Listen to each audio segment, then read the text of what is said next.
Hi hello friends, welcome to my channel. ಇವತ್ತಿನ ವಿಡಿಯೋದಲ್ಲಿ ನಾನು ಬೆಳಗ್ಗೆ ಎದ್ದ ತಕ್ಷಣ ನಾವು ಕೆಲವೊಂದಿಷ್ಟು ತಪ್ಪುಗಳನ್ನು ಮಾಡ್ತೀವಿ. ಆ ಕೆಲವೊಂದಿಷ್ಟು ತಪ್ಪುಗಳನ್ನು ನಾವು ಮಾಡೋದ್ರಿಂದ ನಮ್ಮ ಬಾಡಿಗೆ ಏನೆಲ್ಲ ಎಫೆಕ್ಟ್ ಆಗುತ್ತೆ, ನಮ್ಮ ಬಾಡಿ ಏನೆಲ್ಲ ಫೇಸ್ ಮಾಡಬೇಕಾಗುತ್ತೆ, ನಮ್ಮ ಮೈಂಡ್ ಏನೆಲ್ಲ ಫೇಸ್ ಮಾಡಬೇಕಾಗುತ್ತೆ ಅನ್ನೋದನ್ನು ಇವತ್ತಿನ ವಿಡಿಯೋದಲ್ಲಿ ನಾನು ತಿಳಿಸ್ಕೊಡ್ತಾ ಹೋಗ್ತೀನಿ. ಸೊ ಬನ್ನಿ ಹಾಗಾದರೆ ವಿಡಿಯೋನ ಸ್ಟಾರ್ಟ್ ಮಾಡೋಣ. ಆ ತಪ್ಪು ಮಾಡೋದ್ರಿಂದ ಏನಾಗುತ್ತೆ, ಏಕೆ ಮಾಡಬಾರ್ದು, ಮಾಡೋದ್ರಿಂದ ಏನೆಲ್ಲ ಪ್ರಾಬ್ಲಮ್ಸ್ ಫೇಸ್ ಮಾಡಬೇಕಾಗುತ್ತೆ ಅನ್ನೋದನ್ನು ಕಂಪ್ಲೀಟ್ ಇವತ್ತಿನ ವಿಡಿಯೋದಲ್ಲಿ ನಾನು ತಿಳಿಸ್ಕೊಡ್ತೀನಿ. ಹಾಗಾದರೆ ಯಾವೆಲ್ಲ ತಪ್ಪುಗಳನ್ನು ನಾವು ಮಾಡಬಾರ್ದು ಅಂತ ಹೇಳೋದಾದರೆ, ಫಸ್ಟ್ನೇದು ಬಂದುಬಿಟ್ಟು ತಡವಾಗಿ ಹೇಳುವುದು. ಕೆಲವೊಬ್ರಿಗೆ ಏನು ಮಾಡ್ತೀವಿ ಗೊತ್ತಾ, ಹೇಳೋಕ್ಕೆ ಮನಸ್ಸಿರಲ್ಲ. ಇವಾಗ ಅಲಾರಾಮ್ ಒಂದು ಎಷ್ಟು ಟೈಮಿಂಗ್ಸಿಗೆ ಅಂತ ಒಂದು 6 ಗಂಟೆಗೆ ಅಂತ ಫಿಕ್ಸ್ ಮಾಡಿರ್ತೀವಿ.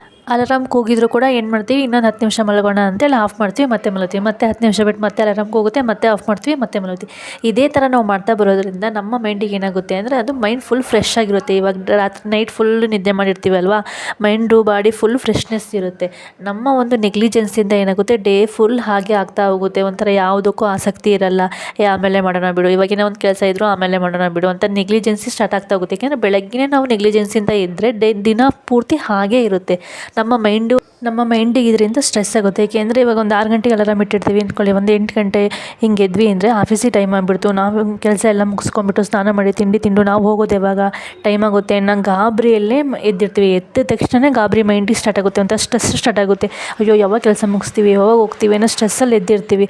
ಹಾಗಾಗಿ ಪೂರ್ತಿ ಅವತ್ತಿನ ದಿನ ಪೂರ್ತಿ ಏನು ಮಾಡ್ತೀವಿ, ಗಡಿಬಿಡಿ ಇಲ್ಲಿ ಬೇಗ ಕೆಲಸ ಮಾಡೋದು, ಬೇಗ ಹೋಗೋದು, ಬೇಗ ತಿಂಡಿ ತಿನ್ನೋದು, ಗಬ ಈ ಥರ ಮಾಡ್ತಾ ಹೋಗ್ತೀವಿ. ಅವಾಗ ಫುಲ್ಲು ಬಾಡಿಗೂ ಎಫೆಕ್ಟ್ ಆಗುತ್ತೆ. ನಾವು ನೀಟಾಗಿ ಕೂತ್ಕೊಂಡು ತಿಂದಿಲ್ಲ ಅಂದರೆ ನಾವು ತಿಂದಂಥ ಆಹಾರ ಸರಿಯಾಗಿ ಜೀರ್ಣನೂ ಆಗೋದಿಲ್ಲ. ನಮ್ಮ ದೇಹಕ್ಕೂ ತೊಂದರೆ, ನಮ್ಮ ಮೈಂಡಿಗೂ ಅಷ್ಟೇ ಫುಲ್ಲು ಸ್ಟ್ರೆಸ್ ಆಗಿರುತ್ತೆ. ಅಯ್ಯೋ ಅರ್ಜೆಂಟ್ ಆಯಿತು, ಟೈಮ್ ಆಯಿತು ಅನ್ನೋ ಸ್ಟ್ರೆಸ್ಸಲ್ಲೇ ಫುಲ್ ಟೆನ್ಷನ್ ಮಾಡ್ಕೊಳೋದು, ತಲೆನೋವು ಬರ್ಸ್ಕೊಳೋದು, ಈ ಥರ ಎಲ್ಲ ಪ್ರಾಬ್ಲಮ್ ಸ್ಟಾರ್ಟ್ ಆಗ್ತಾ ಹೋಗುತ್ತೆ. ಹಾಗಾಗಿ ಬೆಳಗ್ಗೆ ನಾವು ಯಾವತ್ತೂ ತಡವಾಗಿ ಹೇಳ್ಬಾರ್ದು. ಬೇಗ ಎದ್ದು ಒಂದು ಒಳ್ಳೆ ವಾಕ್, ಒಂದು 10 ನಿಮಿಷ ಒಂದು ಫ್ರೆಶ್ ಗಾಳಿಗೆ ಹೋಗ್ಬಿಟ್ಟು ಒಂದು 10 ನಿಮಿಷ ವಾಕ್ ಮಾಡಿ ಮೈಂಡ್ ಕಾಮಾಗಿ ರಿಲ್ಯಾಕ್ಸಾಗಿ ಫ್ರೆಶ್ ಆಗಿರುತ್ತೆ. ಆವಾಗ ಎಲ್ಲ ಕೆಲಸನೂ ಕೂಡ ನೀಟಾಗಿ ಚೆನ್ನಾಗಾಗುತ್ತೆ. ಯಾವುದೇ ಥರ ಟೆನ್ಷನ್ ಇರಲ್ಲ. ಮೈಂಡ್ ಫ್ರೀಯಾಗಿ ಆರಾಮಾಗಿ ಕೆಲಸ ಮಾಡಿ, ಆರಾಮಾಗಿ ತಿಂಡಿ ತಿಂದು ನಾವು ಆರಾಮಾಗಿ ಆಫೀಸಿಗೆ ಹೋಗ್ಬೋದು. ಹಾಗಾಗಿ ಬೇಗ ಹೇಳಬೇಕು. ಬೇಗ ಹೇಳೋದ್ರಿಂದ ನಮ್ಮ ಮೈಂಡಿಗೂ ತುಂಬ ಒಳ್ಳೆಯದು, ನಮ್ಮ ಬಾಡಿಗೂ ತುಂಬ ಒಳ್ಳೆಯದು. ಯಾವುದೇ ಥರ ಟೆನ್ಷನ್ ಇರಲ್ಲ. ಆರಾಮಾಗಿ ದಿನ ಪೂರ್ತಿ ಲವಲಕ್ಯವಾಗಿ ಹಾಗೇ ಇರ್ತೀವಿ. ಬೆಳಗ್ಗೆ ಹೇಗೆ ಖುಷಿಯಾಗಿರ್ತೀವೋ ಸಂಜೆವರೆಗೂ ಆ ದಿನ ಪೂರ್ತಿ ಹಾಗೇ ಇರುತ್ತೆ. ಸೆಕೆಂಡನೇ ತಪ್ಪು ಬಂದುಬಿಟ್ಟು ಮೊಬೈಲ್ ನೋಡೋದು. ಆಲ್ಮೋಸ್ಟ್ 90% ಎಲ್ಲರೂ ಪಕ್ಕದಲ್ಲೇ ಮೊಬೈಲ್ ಇಟ್ಕೊಂಡು ಮಲ್ಕೊಂಡಿರ್ತೀವಿ. ಎದ್ದ ತಕ್ಷಣ ಕಣ್ಣು ಬಿಟ್ಟ ತಕ್ಷಣ ಫಸ್ಟ್ ಫೋನೇ ನೋಡೋದಲ್ವಾ. ಫೋನ್ ಯಾವುದೇ ಕಾರಣಕ್ಕೂ ನೋಡಬಾರ್ದು. ಏಕೆಂದರೆ ಫೋನ್ ನೋಡಿದ್ರೆ ಏನು ಚೆಕ್ ಮಾಡ್ತೀವಿ, ಸ್ಟೇಟಸ್ ನೋಡ್ತಾ ಇರ್ತೀವಿ, ಇಲ್ಲ ಬ್ರೇಕಿಂಗ್ ನ್ಯೂಸ್ ಏನೋ ಒಂದು ನೋಡ್ತಿರ್ತೀವಿ. ಸ್ಟೇಟಸಲ್ಲಿ ಏನು ಆಲ್ಮೋಸ್ಟ್ ನಾವು ಜಾಸ್ತಿ ನ್ಯೂಸ್ ಬರೋದೇ ಇವಾಗ ಒಳ್ಳೆಯದಕ್ಕಿಂತ ಜಾಸ್ತಿ ಕೆಟ್ಟದ್ದೇ ಜಾಸ್ತಿ ಬಂದಿರುತ್ತೆ. ಇವಾಗೇನೋ ನಮ್ಮ ಮೈಂಡಿಗೆ ಏನೋ ಒಂದು ಅಪ್ಸೆಟ್ ಆಗಿರುತ್ತೆ, ಏನೋ ಒಂದು ಬ್ಯಾಡ್ ನ್ಯೂಸ್ ಕೇಳ್ತೀವಿ, ಅವಾಗ ಬೆಳಗ್ಗೆನೇ ಮೈಂಡ್ ಅಪ್ಸೆಟ್ ಆಗುತ್ತೆ. ಅಯ್ಯೋ ಅವ್ರಿಗೆ ಹೀಗಾಯ್ತಂತೆ ಅಂತೇಳಿ ಮೈಂಡ್ ಫುಲ್ಲು ಅಪ್ಸೆಟ್ ಆಗ್ತಾ ಇರುತ್ತೆ. ಒಂಥರ ಭಯದಲ್ಲೇ ಬೆಳಗ್ಗೆ ಎದ್ದಂಗೆ ಆಗುತ್ತೆ. ಇವಾಗ ಏನೋ ಒಂದು ಡೆತ್ ನ್ಯೂಸ್ ಕೇಳಿದ್ವಿ ಅಂದ್ಕೊಂಡು ಬೆಳಗ್ಗೆ ಎದ್ದ ತಕ್ಷಣ ಭಯದಲ್ಲೇ ಎದ್ದಂಗೆ ಆಗುತ್ತೆ ಅಲ್ವಾ ಮೈಂಡಿಗೆ. ಅಥವಾ ಆಫೀಸಲ್ಲಿ ಇವಾಗ ಏನೋ ಒಂದು ಪ್ರಾಬ್ಲಮ್ ಆಗಿರುತ್ತೆ ಅಂತ ಅಂದ್ಕೊಳ್ಳಿ, ಅದ್ರ ರಿಲೇಟೆಡ್ ಏನೋ ಒಂದು ಮೆಸೇಜ್ ಬಂದಿರುತ್ತೆ ಅಂದ್ಕೊಳ್ಳಿ, ಅದನ್ನ ಎದ್ದ ತಕ್ಷಣ ನೋಡಿದ್ವಿ, ಓಪನ್ ಮಾಡಿದ್ವಿ, ಮತ್ತೆ ಅದೇ ಟೆನ್ಷನ್, ನಿನ್ನೆ ಏನು ಟೆನ್ಷನಿಂದ ಮನೆಗೆ ಬಂದಿರ್ತೀವೋ ಅದೇ ಟೆನ್ಷನ್ನೇ ಮತ್ತೆ ಕಂಟಿನ್ಯೂ ಆಗ್ತಾ ಹೋಗುತ್ತೆ. ಅದಕ್ಕೆ ಬೆಳಗ್ಗೆ ಎದ್ದ ತಕ್ಷಣ ಫೋನ್ ನೋಡೋದು ಬೇಡ. ಒಂದು 2 ಅವರ್ ಕಾಮಾಗಿರ್ರಿ, ಆಮೇಲೆ ಒಂದು 2 ಅವರ್ ಆದಮೇಲೆ ನೀವು ಫೋನ್ ನೋಡ್ಬೋದು. ಅದಕ್ಕೂ ಮುಂಚೆ ಬೆಳಗ್ಗೆನೇ ಎದ್ದ ತಕ್ಷಣ ಫೋನ್ ನೋಡಿದ ತಕ್ಷಣ ಮೈಂಡ್ ಫುಲ್ಲು ಅಪ್ಸೆಟ್ ಆದಂಗೆ ಆಗುತ್ತೆ. ಹಾಗಾಗಿ ಬೆಳಗ್ಗೆ ಎದ್ದ ತಕ್ಷಣ ಯಾವುದೇ ಕಾರಣಕ್ಕೂ ಫೋನ್ ನೋಡಬೇಡಿ. ಇದರಿಂದ ಮೈಂಡಿಗೆ ತುಂಬಾ ಎಫೆಕ್ಟ್ ಆಗುತ್ತೆ. ನೆಕ್ಸ್ಟ್ ಬಂದುಬಿಟ್ಟು ಟೀ ಕಾಫಿ ಕುಡಿಯೋದು. ಕೆಲವೊಬ್ರಿಗೆ ಒಂದು ಹ್ಯಾಬಿಟ್ ಇರುತ್ತೆ, ಬೆಳಗ್ಗೆ ಎದ್ದ ತಕ್ಷಣ ಟೀ ಬೇಕು, ಇಲ್ಲ ಕಾಫಿ ಬೇಕು, ಇಲ್ಲಾಂದರೆ ಅವ್ರ ಮೈಂಡ್ ಚುರುಕಾಗೋದೇ ಇಲ್ಲ. ಮೈಂಡಿಗೆ ನೆಕ್ಸ್ಟ್ ಏನು ಕೆಲಸ ಮಾಡಬೇಕು ಅನ್ನೋದು ಮೈಂಡಿಗೆ ಗೊತ್ತಾಗೋದೇ ಇಲ್ಲ ಅನ್ನೋ ಲೆವೆಲಲ್ಲಿ ನಾವು ಅಡಿಕ್ಟ್ ಆಗಿರ್ತೀವಿ. ಯಾವುದೇ ಕಾರಣಕ್ಕೂ ಈ ತಪ್ಪನ್ನು ಮಾಡಬಾರ್ದು.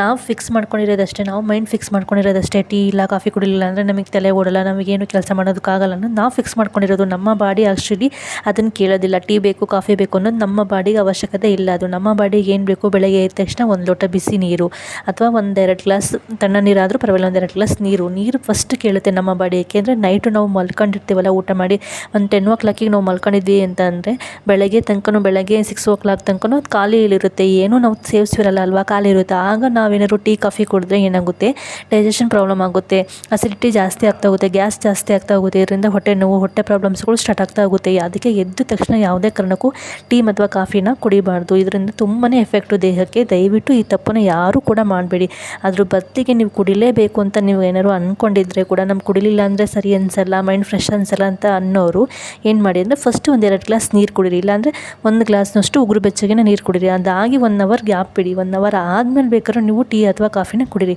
ಆವಾಗ ಅಷ್ಟು ಎಫೆಕ್ಟ್ ಆಗೋಲ್ಲ. ಅದೇ ಎದ್ದ ತಕ್ಷಣ ಇನ್ನೂ ಬೆಡ್ಡಲ್ಲೇ ಇನ್ನೂ ಟೀ ಅಥವಾ ಕಾಫಿ ಫಸ್ಟೇ ಎದ್ದ ತಕ್ಷಣ ಟೀ ಅಥವಾ ಕಾಫಿ ಕುಡಿದ್ರೆ ಅಂದರೆ ಅದು ತುಂಬಾ ಎಫೆಕ್ಟ್ ಆಗುತ್ತೆ. ಗ್ಯಾಸ್ ಜಾಸ್ತಿ ಆಗ್ತಾ ಹೋಗುತ್ತೆ, ಅಸಿಡಿಟಿ ಜಾಸ್ತಿ ಆಗ್ತಾ ಹೋಗುತ್ತೆ. ದಯವಿಟ್ಟು ಈ ತಪ್ಪನ್ನು ಯಾರೂ ಮಾಡಬೇಡಿ. ನೆಕ್ಸ್ಟ್ ಒಂದು ಬಂದುಬಿಟ್ಟು ಮಲ ವಿಸರ್ಜನೆ ಮಾಡದೇ ಇರೋದು. ಕೆಲವೊಬ್ಬರಿಗೆ ಒಂದು ಹ್ಯಾಬಿಟ್ ಇರುತ್ತೆ. ಇವಾಗ ಬೆಳಗ್ಗೆ ಒಂದ್ಸಲ ಮಾಡೋದು, ನೆಕ್ಸ್ಟ್ ದಿನ ಸಂಜೆ ಮಾಡೋದು, ನೆಕ್ಸ್ಟ್ ದಿನ ಮಧ್ಯಾಹ್ನ ಮಾಡೋದು. ಈ ಥರ ಒಂದು ರೆಗ್ಯುಲರ್ ಆಗಿರೋ ಒಂದು ಟೈಮನ್ನು ಫಿಕ್ಸ್ ಮಾಡ್ಕೊಂಡಿರಲ್ಲ. ಯಾವಾಗ ಬರುತ್ತೋ ಅವಾಗ ಹೋಗೋದು, ಆ ಥರ ಮಾಡ್ತಾರೆ. ಆ ಥರ ಮಾಡೋದ್ರಿಂದ ದೇಹಕ್ಕೆ ತುಂಬಾ ಎಫೆಕ್ಟ್ ಆಗುತ್ತೆ.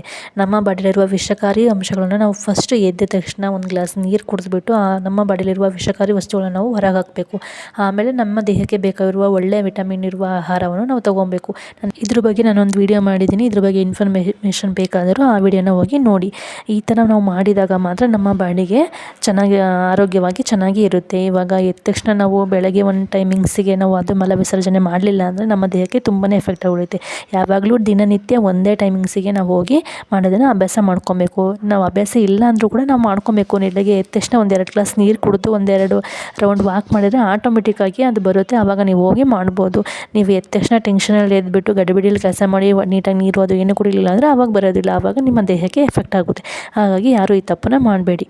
ನೆಕ್ಸ್ಟ್ ಬಂದುಬಿಟ್ಟು ಸ್ಮೋಕ್ ಮಾಡೋದು ಅಥವಾ ಮಧು ಹಾಕ್ಕೊಳ್ಳೋದು, ವಿಮಲ್ ಹಾಕ್ಕೊಳ್ಳೋದು. ಈ ಥರ ಕೆಲವೊಬ್ರಿಗೆ ಒಂದು ಹ್ಯಾಬಿಟ್ ಇರುತ್ತೆ. ಎದ್ದ ತಕ್ಷಣನೇ ಅವರಿಗೆ ಮಧು ಹಾಕ್ಕೊಬೇಕು, ಇಲ್ಲ ಸ್ಮೋಕ್ ಮಾಡಬೇಕು, ಇಲ್ಲ ಸ್ಟಾರ್ಸ್ ಹಾಕ್ಕೊಬೇಕು. ಈ ಥರ ಕೆಲವೊಂದು ಏನೇನೋ ಇರುತ್ತೆ. ಅದನ್ನೆಲ್ಲ ದಯವಿಟ್ಟು ಮಾಡಬೇಡಿ. ಏಕೆಂದರೆ ಖಾಲಿ ಹೊಟ್ಟೆಯಲ್ಲಿ ನೀವು ಇದ್ದಾಗ ಅದನ್ನೆಲ್ಲ ಬೆಳಗ್ಗೆ ಎದ್ದ ತಕ್ಷಣ ತಿಂದಾಗ ನಮ್ಮ ಬಾಡಿಗೆ ತುಂಬಾ ಎಫೆಕ್ಟ್ ಹೊಡೆಯುತ್ತೆ, ತುಂಬಾ ಪ್ರಾಬ್ಲಮ್ ಆಗುತ್ತೆ ಬಾಡಿಗೆ. ಹಾಗಾಗಿ ಯಾವುದೇ ಕಾರಣಕ್ಕೂ ಈ ಥರದ್ದು ಯಾವುದನ್ನು ಮಾಡಬೇಡಿ. ಎದ್ದ ತಕ್ಷಣ ಸೀಕ್ರೆಟ್ ತೆಗೆಯೋದು ಅದನ್ನೆಲ್ಲ ಮಾಡಿದರೆ ನಮ್ಮ ಬಾಡಿಗೆ ತುಂಬಾ ಎಫೆಕ್ಟ್ ಆಗುತ್ತೆ. ನಮ್ಮ ದೇಹಕ್ಕೆ ಏನು ಬೇಕೋ ಒಳ್ಳೆ ವಿಟಮಿನ್ಸ್ ಏನು ಬೇಕೋ ನಾವು ಅದನ್ನು ತೊಗೊಬೇಕು ಫಸ್ಟು. ಅದು ಬಿಟ್ಬಿಟ್ಟು ಈ ಥರದ್ದೆಲ್ಲ ಮಾಡ್ತಾ ಬಂದರೆ ಆರೋಗ್ಯ ಹಾಳಾಗುತ್ತೆ ಅಲ್ವಾ. ದಯವಿಟ್ಟು ಈ ಥರ ಕೆಲಸ ಯಾರೂ ಮಾಡಬೇಡಿ. ಬೆಳಗ್ಗೆ ಎದ್ದ ತಕ್ಷಣ ದಯವಿಟ್ಟು ಈ ಥರದ್ದನ್ನೆಲ್ಲ ಏನಾರು ಅಭ್ಯಾಸ ಇತ್ತು ಅಂದರೆ ದಯವಿಟ್ಟು ಇವಾಗಲಿಂದನೇ ಬಿಟ್ಬಿಡಿ. ಇದರಿಂದ ಆರೋಗ್ಯ ಹಾಳಾಗುತ್ತೆ. ಅದು ಬಿಟ್ಟರೆ ಏನೂ ಪ್ರಯೋಜನ ಇಲ್ಲ. ನಿಮ್ಮ ಬಾಡಿಗಂತೂ ₹1 ಲಾಭ ಇಲ್ಲ ಇದರಿಂದ. ಅದಕ್ಕೆ ಆರೋಗ್ಯಕ್ಕೆ ಏನು ಬೇಕೋ, ನಿಮ್ಮ ದೇಹಕ್ಕೆ ಏನು ಬೇಕೋ, ಆರೋಗ್ಯ ಚೆನ್ನಾಗಿರೋದಕ್ಕೆ ಏನು ಬೇಕೋ ಅದನ್ನಷ್ಟೇ ಸೇವಿಸಿ ಬೆಳಗ್ಗೆ ಎದ್ದ ತಕ್ಷಣ. ಅದನ್ನು ಬಿಟ್ಟು ಇದನ್ನೆಲ್ಲ ಯಾವುದೇ ಕಾರಣಕ್ಕೂ ಮಾಡೋಕ್ಕೆ ಹೋಗಬೇಡಿ. ನೆಕ್ಸ್ಟ್ ಬಂದುಬಿಟ್ಟು ಜಗಳ ಆಡ್ದಿರೋರು ಯಾರೂ ಇಲ್ಲ ಅಲ್ವಾ. ಎಲ್ಲರೂ ಜಗಳ ಆಡ್ತೀವಿ. ಒಬ್ರಿಗೆ ಮನಸ್ತಾಪ ಬಂದೇ ಬರುತ್ತೆ ಆಟೋಮೆಟಿಕ್ಕಾಗಿ. ಸೊ ಅದನ್ನೇ ನಾವು ಸಾಧಿಸ್ತಾ ಹೋಗಬಾರ್ದು. ಇವಾಗ ನಿನ್ನೆ ಏನೋ ವಿಷಯಕ್ಕೆ ಜಗಳ ಆಯಿತು ಅಂದರೆ ಅದನ್ನೇ ಮತ್ತೆ ಕಂಟಿನ್ಯೂ ಮಾಡೋದು ಬೇಡ. ಒಂದು ಸ್ವಲ್ಪ ಕಾಮಾಗಿರಿ. ಒಂದು 10 ನಿಮಿಷ ಮೆಡಿಟೇಷನ್ ಮಾಡಿ. ಆವಾಗ ಮೈಂಡ್ ಒಂದು ಸ್ವಲ್ಪ ಕೂಲ್ ಆಗುತ್ತೆ. ನಿಮ್ಮ ಸಿಟ್ಟು ಕೂಡ ಕಮ್ಮಿ ಆಗುತ್ತೆ. ಆಮೇಲೆ ಆ ವ್ಯಕ್ತಿ ನೋಡಿದರೂ ಕೂಡ ನೀವು ಕಂಟ್ರೋಲ್ ಮಾಡ್ಕೊತೀರ, ಸಿಟ್ಟನ್ನು ಕಮ್ಮಿ ಮಾಡ್ಕೊತೀರ. ಹಾಗಾಗಿ ಬೆಳಗ್ಗೆ ಎದ್ದ ತಕ್ಷಣ ಹೋಗಿಬಿಟ್ಟು ಅವ್ರ ಹತ್ರ ಸಿಟ್ಟಲ್ಲಿ ಹೋಗ್ಬಿಟ್ಟು ನೀನು ಇನ್ನೇ ಹಂಗಂತೆಲ್ಲ ಅಂತ ಜಗಳ ಆಡೋದೇ ಬೇಡ. ಅದ್ರ ಬದಲು ಇವಾಗ ಒಂದು 10 ನಿಮಿಷ ಮೆಡಿಟೇಷನ್ ಧ್ಯಾನ ಮಾಡಿದಾಗ ಮೈಂಡ್ ಕೂಲ್ ಆಗುತ್ತಲ್ಲ, ಆವಾಗ ನಿಮಗೆ ಜಗಳ ಆಡಬೇಕು ಅನ್ನೋ ಮನಸ್ಸು ಬರಲ್ಲ. ಅಷ್ಟು ತಾಳ್ಮೆ ಬಂದಿರುತ್ತೆ ಮೈಂಡಿಗೆ. ಒಂದು 10 ನಿಮಿಷ ವಾಕ್ ಮಾಡಿ ಬಂದ್ರಂತೂ ಇನ್ನು ಫುಲ್ ಫ್ರೆಶ್ ಆಗಿರ್ತೀರ.